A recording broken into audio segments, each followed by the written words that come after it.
Hello, everyone, and welcome to our Wednesday evening presentation. And tonight is kind of special, kind of fun. We're going to be doing a slideshow, which I'm very excited about. And it's going to be about the Salton Sea, right?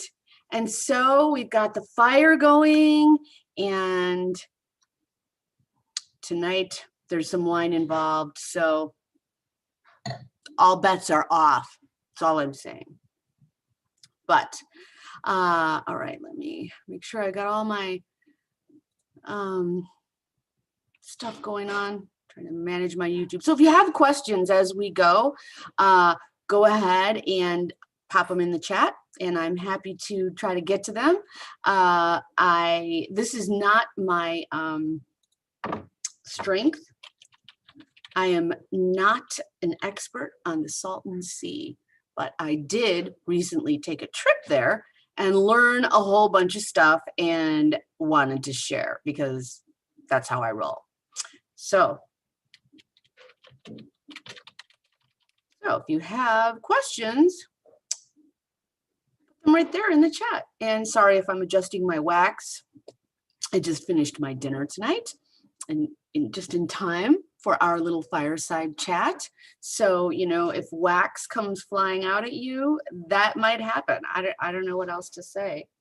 But I am really excited about this presentation. And it started with me being excited about water in Southern California and learning kind of where it came from and learning about the LA River and learning about the aqueducts. And suddenly I was interested in the Salton Sea and also Mono Lake. So you can look forward to that.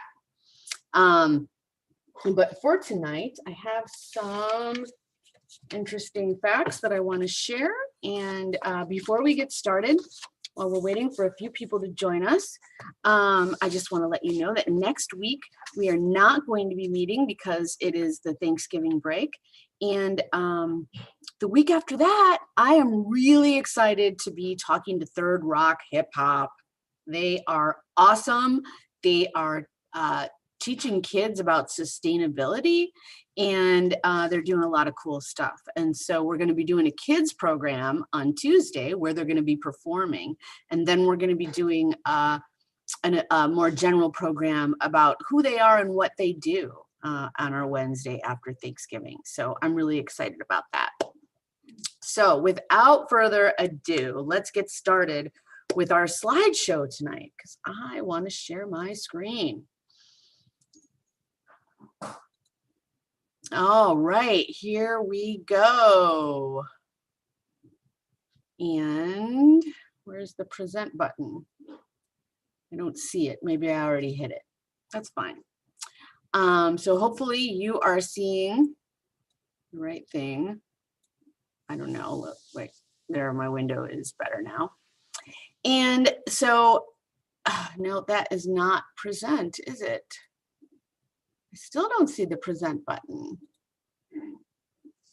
Oh, well, unfortunately, I guess this is how it's going to look because I don't see the present button.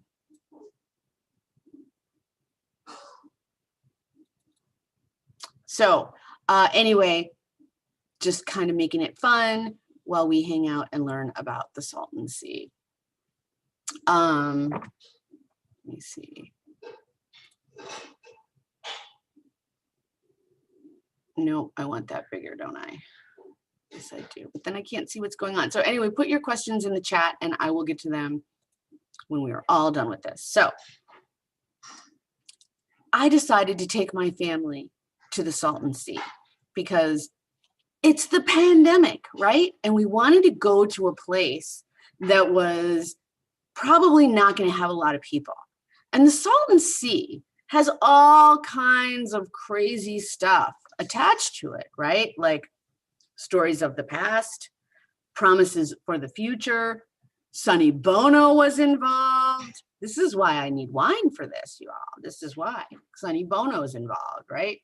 And there's just so much in this crazy little area. So I really just can't wait to explore it with you. And I couldn't wait to get down there. And I cannot wait to go back. I'll tell you that right now. I'm already planning my next trip. I'm so excited. It's a really good place to be socially distant. And this particular trip was 2 days. So from the LA area, we drove out one day, spent the night, drove back the next day. No click clacking, please. Thank you. Sorry. And all right. So as we're driving down there, I'm just going to tell you right now, art is not something I was expecting. I wasn't thinking about it. I knew that once I got further down there was a little bit of art in a place called Slab City, but that was really all I kind of knew about. And as we're driving, we came across this amazing thing out in the middle of this. I want to say I think this is Indio or Indian Wells. I'm not sure. That's okay. I have wine. We have fire. That's why we have wine and fire. But this was the introduction as we were heading down into that area. And we were just like, that is really, really cool. The other thing that was interesting that we hadn't really noticed before was all of the date palms. And we noticed how they were bagging the dates. So that was interesting to us. And to be honest, I initially created this slideshow for my students. And I thought this would be something that would be, now when they look on the side of the road and they see that, they will know that those are dates. And that area out there, as you know, there's always a little date stand on the corner. And there's a big date store over by Cabazon too. So dates are a big deal in this area. And that's kind of interesting to me. And wow, I even got a little crop duster airplane in that picture. Didn't even know that. It's sort of one of those surprises you find out later, right? And then we got there. All right, the Salton Sea. And just as an aside, you guys, I have to tell you, there is a documentary that you can watch on YouTube. If you're planning to take a trip to the Salton Sea, I highly recommend Plagues and Pleasures on the Salton Sea. Free on YouTube, the best hour of your life. You will laugh, you will cry. It's amazing. So we did that first, and it sort of helped us be ready for what we were going to be encountering here. But not completely. I have to say, not completely. You really need to go there to understand and get this place, truly. So here, it just sort of looks like a little waterfront view and looks like you got some sand in front of you. But I can tell you this was, everything about this you could feel. This was a very sensory experience. The amount of salt and alkali that's in the air, you could feel on your face. And to be honest, it felt better to be wearing the mask, because if you weren't wearing the mask, your lips got very salty just from being there. I wasn't swimming in there. My lips got salty just from the air blowing. So that was super interesting. And again, so that was our first glimpse. So I wanted to take a picture of that. And then we looked down. And if I didn't know the history, I wouldn't have known what I was looking at. This looks like sand. One thing that's kind of cool is you can see the footprints where people have walked, right? And one of my friends, when I was telling her about my trip to the Salton Sea, was saying that her friend actually lost his shoe there. So it is really mucky right there. And, so it's a little sloppy, just like it looks. And again, you look at it and you just think, well, that must be sand. But when you look more closely, you realize this is no regular sand. When you look at that, that is a bunch of little fish bones and fish vertebrae, right? And so every crunch of your feet sort of turns it into more of a powder, but that is what you're crunching, because one of the things that happens at the Salton Sea, every now and again is a big fish die-off. Sometimes it's millions of fish.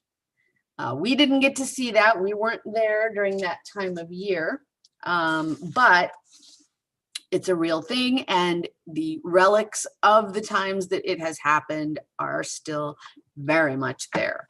So that is what the sand looks like when you get a close-up. And then I looked up and out, and I looked at the birds, and I am not a birder, but I am becoming more of a birder. So I'm not even, I would need to do a little research to find out which birds those are. There were birds appreciating the water.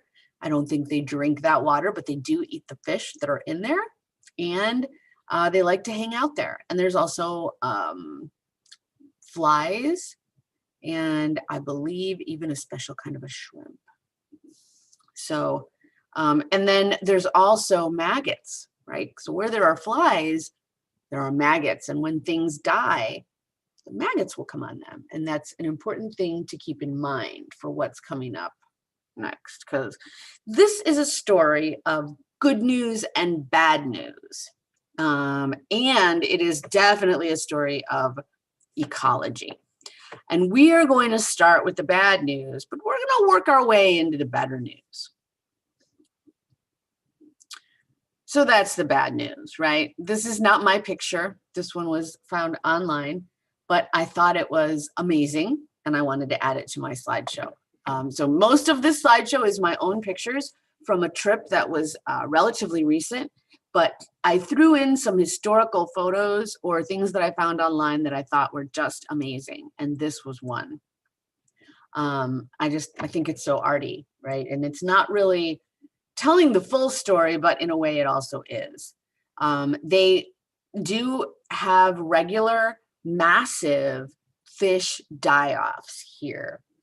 And basically what happens is in the spring, look at my notes, because this is not my number one thing that I do.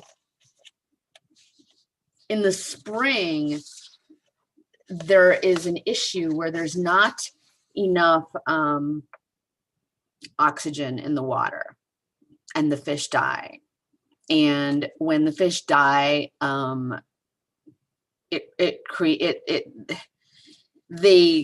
there's millions of, they all die, and it's crazy. So there's not enough oxygen in the water for the fish, and they will have a massive die-off. And this can be a really big problem. There's some pictures. And where did the fish come from in the Salton Sea? You might wonder, right? I wondered until I watched Plagues and Pleasures on the Salton Sea, and I learned that in the 50s, a group of people, I don't even know if it was the Department of Fish and Wildlife or who, but a bunch of people, they went out to the ocean, and they brought a bunch of fish to the Salton Sea. And they introduced the ocean fish to the Salton Sea so that they could go fishing. And a few years after they did that, they had more fish than they could even get out of there. And it became a huge place where people would go and recreate. The years that the Salton Sea was popular, it was more popular than Yosemite Park. What? I know. I'm going to show you pictures. So these are not my pictures. This is not from, last month where I was hanging out. I liked the first one because I thought the shadows made it really beautiful, even though it's horrible, which I thought was interesting. And this other picture just shows the sheer magnitude of the amount of fish, right? And so they all sort of wash up to the shore and die and cannot be removed, and they rot there, and it creates a smell. And it also creates that weird sand that you saw that's actually really rich in nutrients, to be honest. There's another picture. Not mine. This one's mine. this is a picture of the little flies. And if it was a video, it would look alive to you because all of those little specks are flies. And in up here in this little section, I don't know if you can see my cursor, but where that darker spot is up and to the left, that's actually like a little island of flies. And it was just a little, it was all alive with flies. So those are a big food source for birds and for fish. And then you've got birds. And these are some of the sad pictures that I found online that I know nobody wants to see. But avian botulism is a real thing.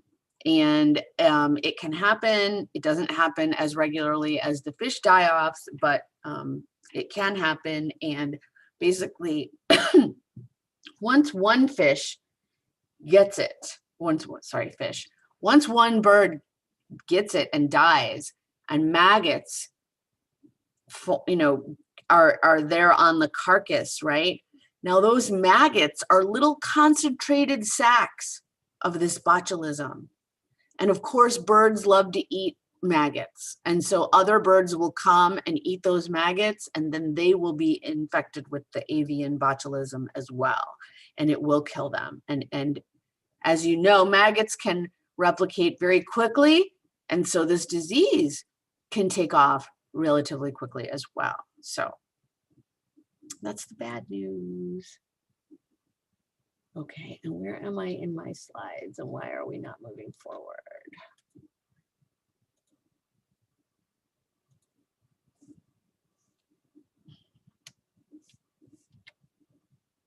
Okay, so this is what it looked like. Again, this trip started because I was interested in the way water flows in California. And I was very interested in looking at how the water came into the Salton Sea. So the Salton Sea is actually an area that sort of surrounds what is called the Salton Sink.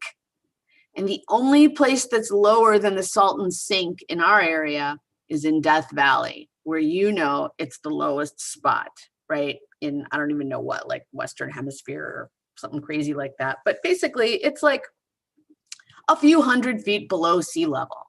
And it is the same here. So water in the left picture, you can see there's mountains back there, right? And water is going to flow down off of the mountains, and it's going to come through these drainage holes that are here. And then what you see in the right-hand picture is what was on the other side of the road. Basically, I was on the road and I took a picture of one side of the road, and then I took a picture of the other side of the road. And then, so the picture on the right, you can see that is sort of a gorge that has formed from the drainage that's coming off of the picture on the left. And it's feeding what you see in the way background, which is the Salton Sea. So that's how the water gets there. And the water that feeds the Salton Sea is mixed up. It's agricultural runoff, and it comes from rivers too. But so it's a combination of those things. And it is the largest lake in California. It's 15 miles by 35 miles, roughly. So, I mean, it's crazy. And back in the day, after they introduced those fish, people just fell in love with this place. And apparently they were coming here in droves. And like I said, the facts will tell you that those years that this was popular, it was more popular than Yosemite, if you can imagine that. And this is a very recent picture. This is my picture. This is what you would find if you were to go there today. These are sort of throwback signs. It was really interesting to see. And this place is caught in time. This place is stuck in that heyday, and it's very surreal. Here are some historical photos that I found to sort of paint the picture for you of what it was like when people made themselves a part of life along the Salton Sea. They loved it. They were sunning on the sandy shores. They were fishing. They were water skiing. They were kayaking. But fishing was the main thing. And you have to say to yourself, if this water is agricultural runoff, like how safe is this fish eating, right? And that's one of the questions of the universe. People are fishing there. People are eating the fish from there. Now we're getting to the art. So this is what we came upon. We knew we wanted to stop in a few places, and one of the places was Bombay Beach. And again, you can see so much from these pictures, right? Like you just, so unexpected. This was obviously, you know, they had something planned out here, and obviously it didn't go as planned, and other people kind of took it over. And so some interesting things are going on. So we came across this, and this, you guys, you can rent this Airbnb. Take a picture. This is yours, Bombay Beach. You can rent this, and it comes with its own art that you can take pictures with, right? This is all like amazing art. And they encourage it. And the people that were staying there when we were there were like, hey, come take pictures over here. We're having so much fun. So we took some pictures. This was also in that same block. This was the picture. Yeah, these were both part of that same property. And as you're driving by on the road, if you wanted to go through Bombay Beach, if you got off the main highway and drove through Bombay Beach, this is what you would find, just like this. I didn't go anywhere special to see this. I'm not even kidding you. And then in the right-hand picture, that back berm that you see, that is sort of a protection. Because what happens here is that this place, because of the way it is, it's just a naturally very low place. And so what happens is when water comes in, you know, and there's a lot of water, it's really full. And when there's a drought, it's less full, right? And how did this happen? Well, that's another story for another minute. I'll tell you in a second. But basically, when it gets more and more full, if you have built your business too close to the edge, your business will be covered in water. And that's what happened. Some of these people got very excited in the 50s and 60s and built things. You know, they wanted infrastructure in the area. And then there was a flood and some of that stuff got ruined. And so a big berm has been built around the area so that they can keep the water in one section and the people in their dwellings in the other section. So that's what that is. More of the art. And a lot of the art is like junk that's found in the area, people repurposing things. We really liked the part. This was hilarious. This is obviously someone's plot of land and they turned it into a Monopoly piece, a Monopoly board. We enjoyed that. This was a bunch of TVs with different messages. We enjoyed that. And these are, again, you're just driving around Bombay Beach and it's sort of like a little bit of an art museum. But wait, you guys, it gets better. Hold on. Are there words? Are there words for this? I mean, mind-blowing. Those are the words I have. You just don't expect to see these types of art installations in people's backyards. And these are behind fences, as you can see. These are in people's yards. And I think this one on the right, I think you can go up there and have coffee. Yeah, if I had an extra airplane around, that's what I would do. Oh, okay. And then you get to Slab City. And now I can't remember of the name of this other place. Why is it not? Salvation Mountain. That's what it's called. Salvation Mountain. I knew there'd be a test. And so now you've got art coming in big time. But I never really explained to you how this lake happened, right? So the lake kind of has been there over time, right? And every like it's on a 400 to 500 year cycle where basically it empties and it fills, it empties and it fills. And each time it refills again, it's saltier. So it's gotten saltier over the years. And it was doing sort of a natural thing like that for many, many years. But then in the 1900s, in fact, when the Native Americans were here, the first Europeans came, they talked, they decided that the last time that cycle had occurred naturally was probably between 1600 and 1700. Well, 1900 was when we started digging cuts into the bank of the Colorado River to irrigate an area. And the cuts sort of broke through. And for 2 years, the Colorado River filled the Salton Sink. And so that it was the beginning of the story for this. I probably should have said that right in the beginning. But this is my new slideshow, so you get to be here for this opening while I learn these ins and outs. So that was Salvation Mountain. And this was started by a guy who was living out there who, obviously wanted to spread his word. So that's what he wanted to do. He has recently passed away, but there is a nonprofit that is maintaining Salvation Mountain, and they welcome paint. And so they're just literally painting on that mountain. And again, you're driving through the desert. This is not what you expect to find in the middle of Imperial Valley. It is not.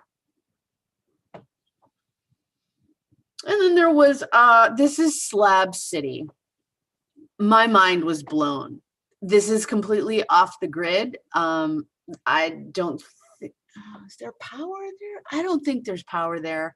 I don't think there's water there. I cannot imagine how so many people are living here, but they are, and they're living and they're creating art, and they're creating amazing art, like big art. And so you get to see some of it today. And again, a lot of this is stuff that has been repurposed. And it's all free. You can make a donation, and you should, because these people are living on nothing. But to go and be able to appreciate this won't cost you a dime. I loved this. I just love this. I want to do this. And I loved this sign. This sign for me just sort of summed up the whole thing, right? You got your crooked end down there. And this sign was obviously, it's such a throwback. Like they're keeping it up, but the way it's made, and I can just picture what life must have been like in the 60s at Salton Sea. There's some art depicting what it was like. The fishermen, big fishing, lots of fishing.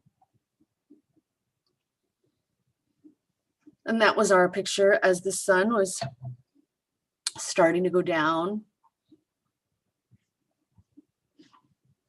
And as promised, you guys, there's wildlife. I told you there would be. Can you guys tell what that is? I certainly don't see that very often. That is pheasant, if you don't know. So we were amazed by that.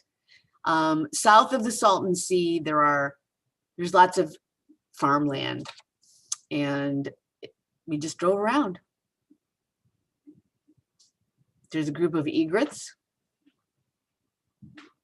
That green area is where there's some water. There's there's agricultural ditches, and then there's sort of areas that are kind of marshy. And I think the birds really like that. In fact, I think birders love the Salton Sea.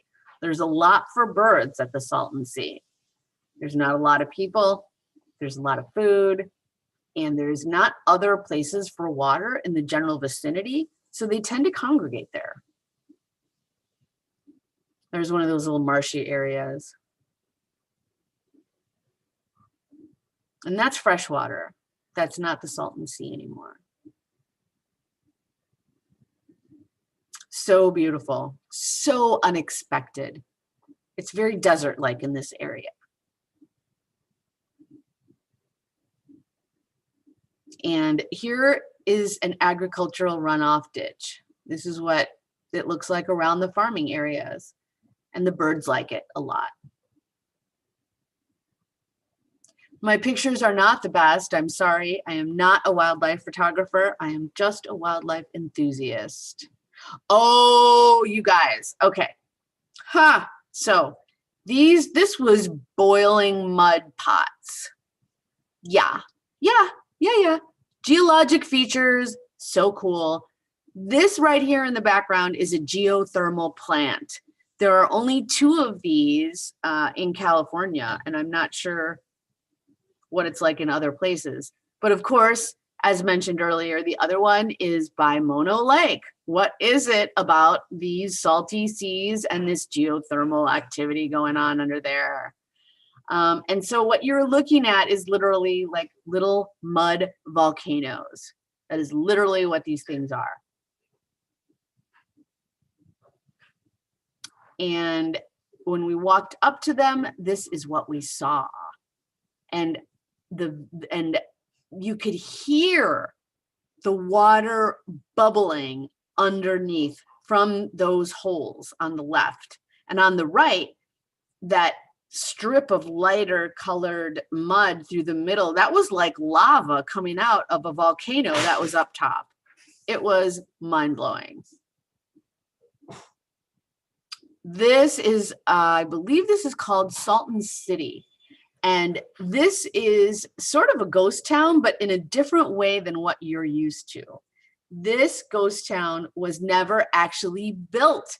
They got so excited about everything that was happening in the 50s and 60s that they put all the infrastructure in for a whole town. I don't even remember how many spots, how many pieces of land this is for people, but it's a lot.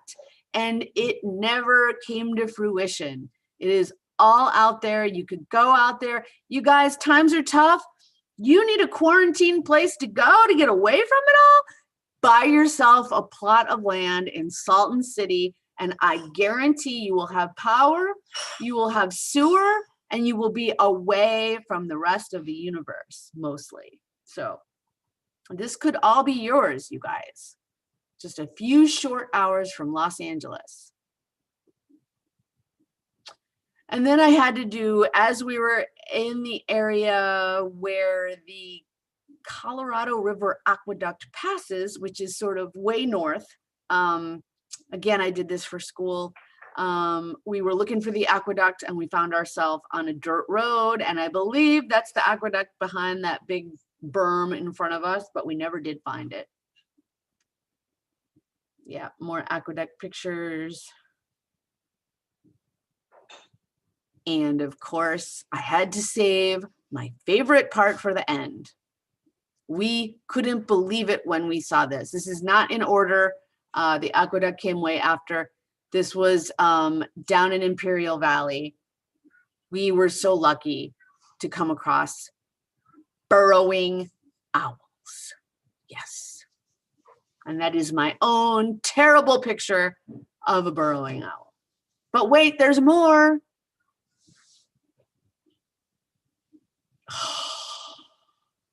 We couldn't believe it. We couldn't believe it. We're like, oh, to the no, those are burrowing owls. There's more than one.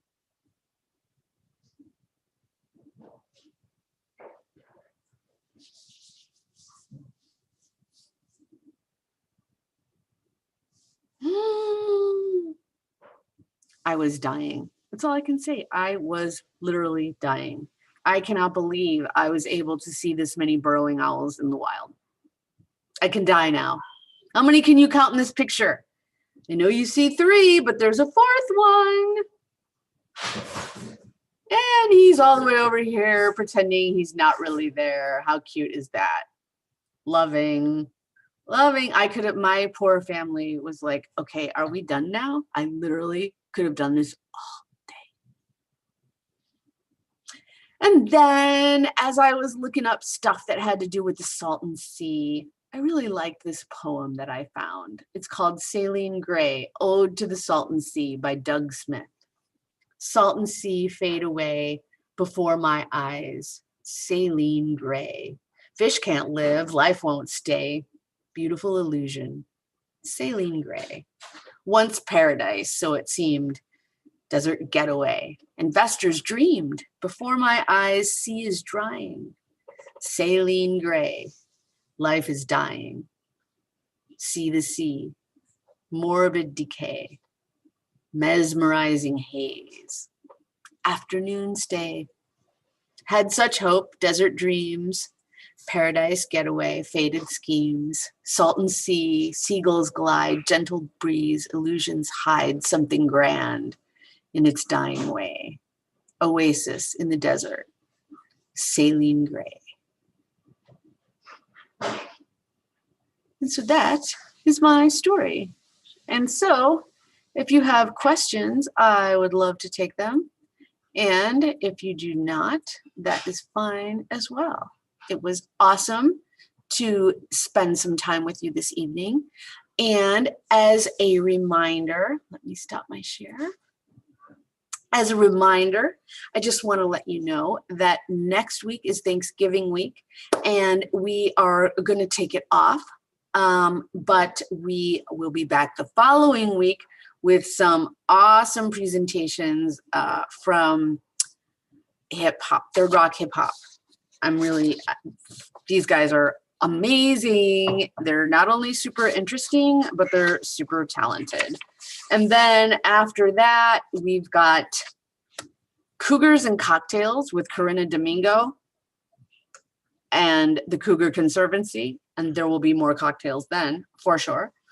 And we're also going to be, before Christmas, we're going to be talking to Poison Free Malibu, which everyone loves. So, and then we've got some kids programs coming up too.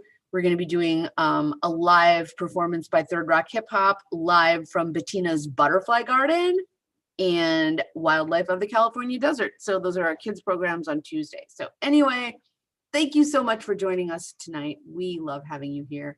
I hope you have a super awesome Thanksgiving. Please be safe and just embrace all of the things that you're grateful for. And I will see you after our holiday. So